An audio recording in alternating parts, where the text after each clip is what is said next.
Hello student, नमस्कार। स्वागत है आपका अपने यूट्यूब चैनल मैथ्स वाले सर पर।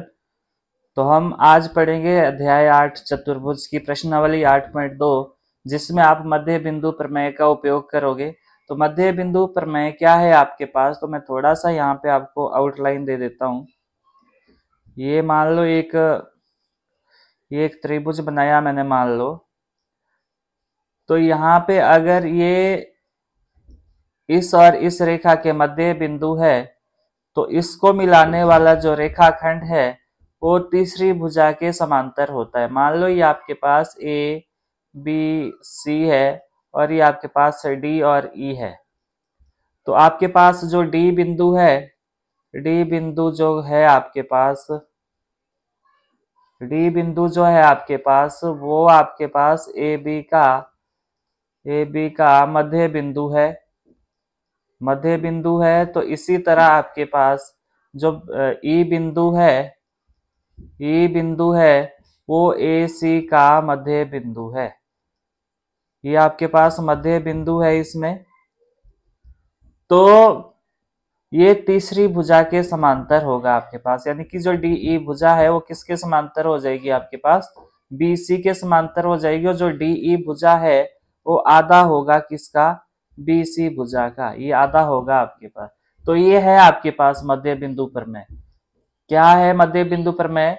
कि किसी त्रिभुज की दो भुजाओं के मध्य बिंदु को मिलाने वाला रेखाखंड जो होता है वो तीसरी भुजा के समांतर होता है। और साथ में एक चीज ये भी होती है जो मैंने यहाँ पे ड्रॉ करा है, यहाँ पे मैंने एक्सप्रेशन लिखा है, तो आपने ये ध्यान में रखना है।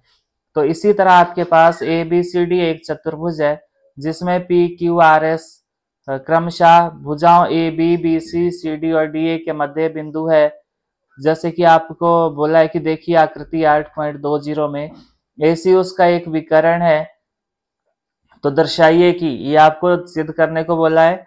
तो यहाँ पे आपके पास पहले दिया क्या है वो लिख लेंगे हम। ये पॉइंट्स में लिखना है आपने कि दिया क्या है आपको। नंबर 1 पे दिया है आपको ए बी सी डी एक चतुर्भुज, एक चतुर्भुज ये दिया है आपको।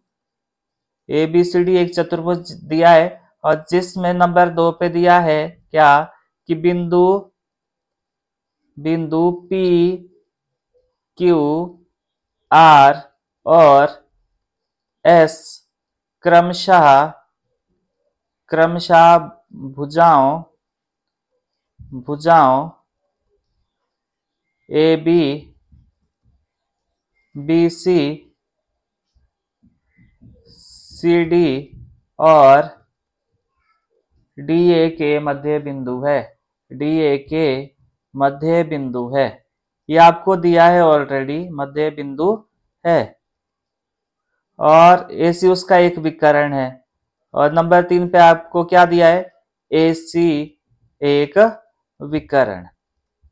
ये आपको सारी चीजें दी है तो आपने ये लिखनी है, ए सी एक विकर्ण है, ये आपने सारी चीजें लिखनी है। और अगले इसमें सिद्ध क्या करना है आपको, सिद्ध करना है। क्या सिद्ध करना है वो आपको ऑलरेडी यहाँ पे लिखा है। नंबर 1 पे जो एस आर भुजा है, एस आर ये वाली एस आर भुजा, ये वाली भुजा किसके समांतर सिद्ध करनी है आपने, ए सी के समांतर सिद्ध करनी है। और पी क्यू बाद में दूसरे नंबर पर पी क्यू किसके समांतर सिद्ध करना है, इसके समांतर सिद्ध करना है।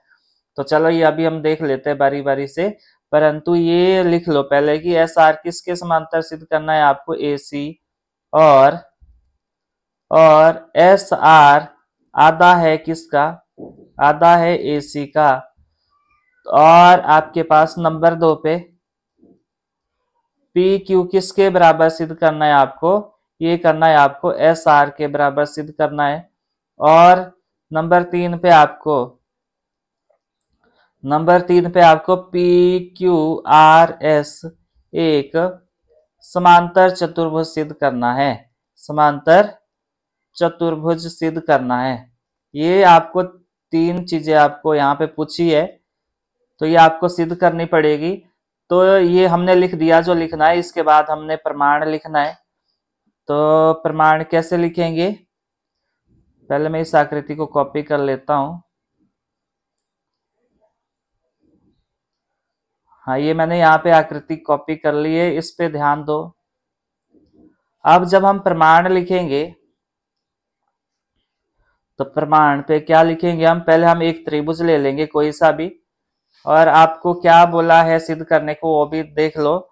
हाँ, पहले आप त्रिभुज ए बी सी ले लो, ये वाला त्रिभुज ए बी सी, ये वाला त्रिभुज ले लो ए बी सी।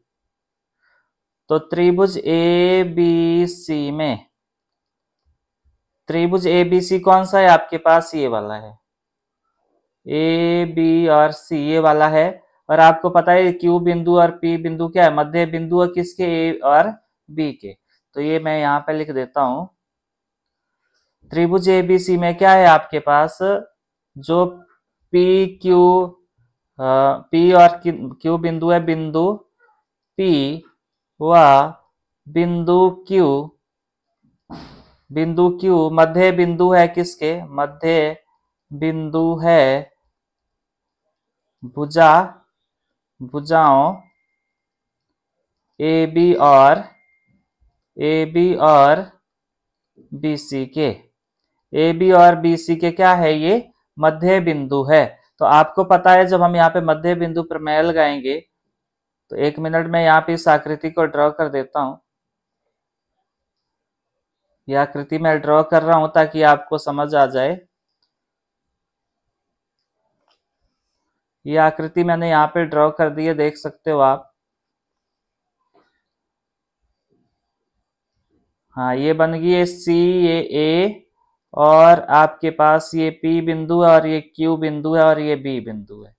तो जब ये आपके पास पी और क्यू बिंदु जो है वो बी सी और ए बी के मध्य बिंदु है, तो उसके अनुसार क्या हो जाएगा आपके पास, जब ये मध्य बिंदु है तो क्या हो जाएगा आपके पास, तो आपके पास जो पी क्यू है वो समांतर आ जाएगा किसके, ए सी के। नंबर 1 पे तो ये हो जाएगा। और नंबर 2 पे आपके पास जो क्यू पी है वो क्या हो जाएगा, आधा हो जाएगा किसका, इस तीसरी भुजा का, यानी कि ए सी भुजा का आधा हो जाएगा। तो यहाँ पे कारण देना है, क्यों लिखा है आपने, तो यहाँ पे लिखना आपने मध्य बिंदु प्रमेय द्वारा, मध्य बिंदु प्रमेय द्वारा। तो ये आपने लिख दिया, यहाँ पे कारण दे दिया। अब आपके पास हाँ, अगला कोई एक दूसरा त्रिभुज ले लो, त्रिभुज ए सी डी। अब आपको पहली चीज क्या दी है, पहली चीज है एस आर। आपको जो ये एस आर है ये समानता सिद्ध करना है किसके, ए सी के। तो मैं यहां बना देता हूं ये आकृति। ये आपके पास ए सी है और ये डी है, और ये आपके पास एस आर है, ये एस आर बिंदु है आपके पास। तो आपको एस आर किसके समांतर सिद्ध करना है, पहले पॉइंट में ए सी के समांतर सिद्ध करना है, और एस आर क्या सिद्ध करना है, हाफ ऑफ ए सी करना है। तो मध्य बिंदु प्रमेय से आपको सब कुछ ये इजिली सॉल्व हो जाएगा। तो यहाँ पे लिखोगे आप त्रिभुज ए सी डी में, त्रिभुज ए सी डी में पहली बात जो आपको दी है सिद्ध करने को वो करेंगे हम। तो आपने लिखना है यहाँ पे बिंदु एस व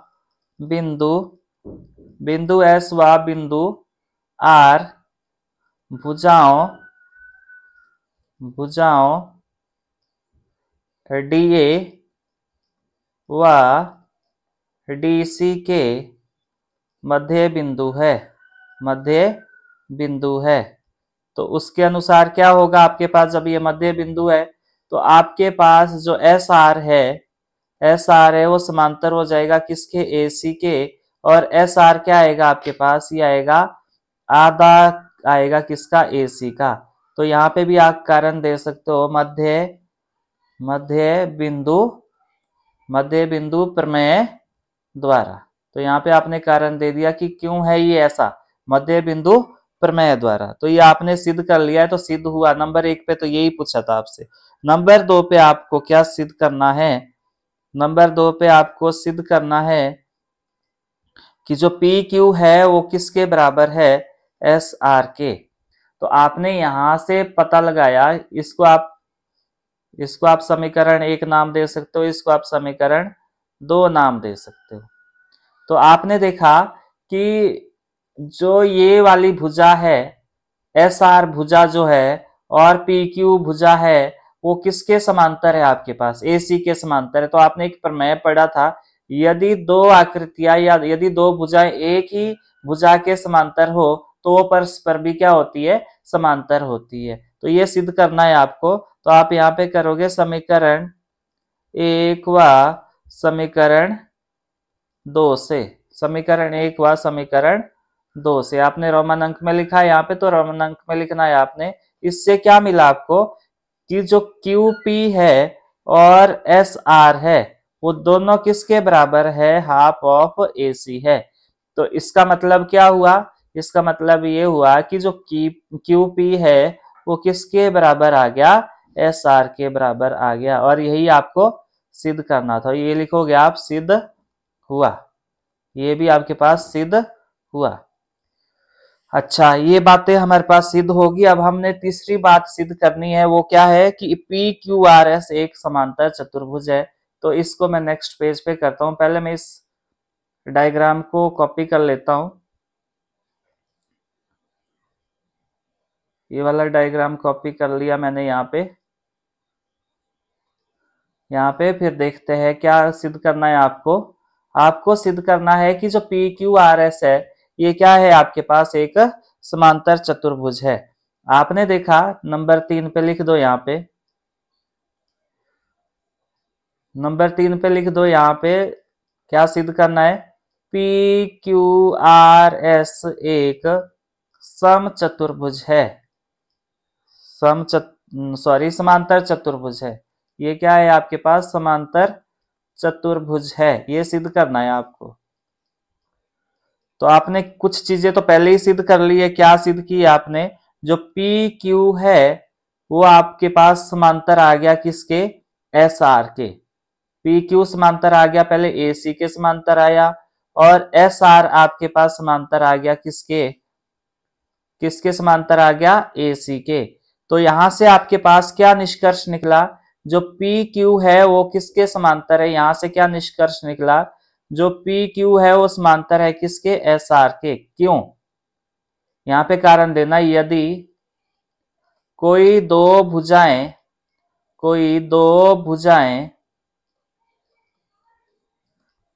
किसी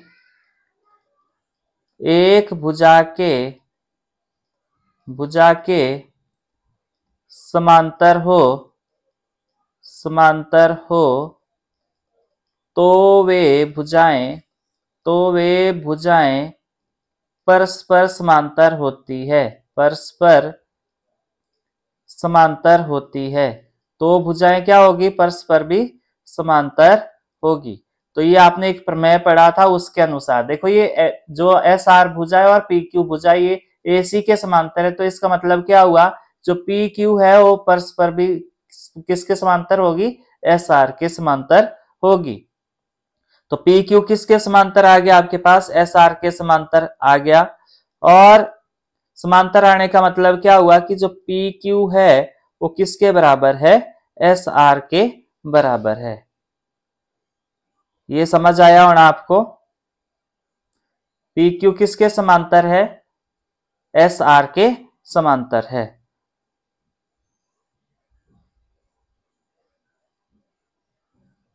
तो अब आपने देखा कि जो पी क्यू है वो किसके समांतर आ गया? एस आर के समांतर आ गया। तो एक प्रमेय पढ़ी थी आपने, यदि चतुर्भुज की सम्मुख भुजाओं का एक युग्म बराबर और समांतर हो तो वह चतुर्भुज क्या होता है? आपके पास समांतर चतुर्भुज होता है। तो इससे क्या सिद्ध हुआ कि जो पी क्यू आर एस है वो क्या है? एक समांतर चतुर्भुज है। यहाँ पे कारण देना, यदि किसी चतुर्भुज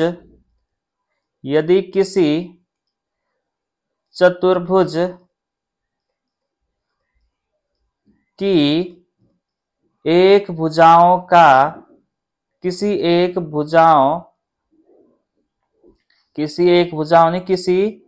चतुर्भुज की सम्मुख भुजाओं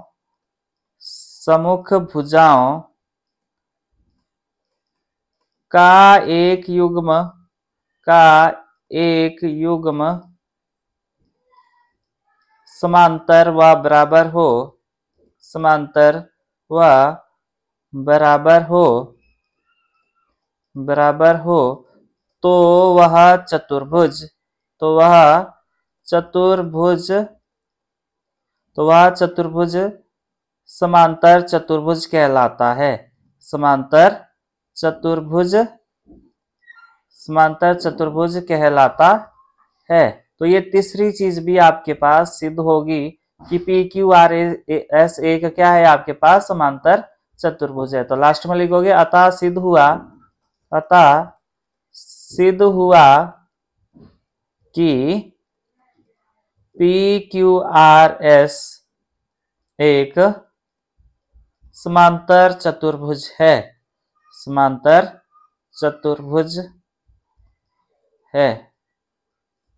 तो ये आपके पास पहला क्वेश्चन सॉल्व हो चुका है। तो दूसरा क्वेश्चन भी आपके पास ऐसे ही है, जो आपके लिए होमवर्क है, जो आपने खुद ट्राई करना है। तो वो क्वेश्चन देख लो आप, क्या है वो, ये वाला है वो सेकंड क्वेश्चन आपके पास, जो आपने खुद ट्राई करना है घर में। ये आपके लिए होमवर्क है। ये क्वेश्चन भी ऐसे ही अटेम्प्ट करोगे आप, ये वाला, ये आपके लिए होमवर्क है। ये वाला क्वेश्चन आपके लिए होमवर्क है, ये आपने ट्राई करना है और सॉल्व होने के बाद मुझे बताना है कि आपने ये सॉल्व किया कि नहीं किया। तो मुझे उम्मीद है आपको समझ आया होगा। बार बार अभ्यास जरूर करें आप, रफ कॉपी साथ में रखें, कंसेप्ट को अच्छे से लिख के रखें, बार बार रिवाइज करें। कोई भी अगर समस्या आती है तो मुझे आपने कमेंट बॉक्स में जरूर बताना है। और अगर आप इस चैनल पे नए हो या चैनल को अभी तक सब्सक्राइब नहीं किया है तो चैनल को सब्सक्राइब करें। और अगर आपको मेरी वीडियो इन्फॉर्मेटिव लगती है तो लाइक शेयर कमेंट करना ना भूले। Thanks for watching and keep learning.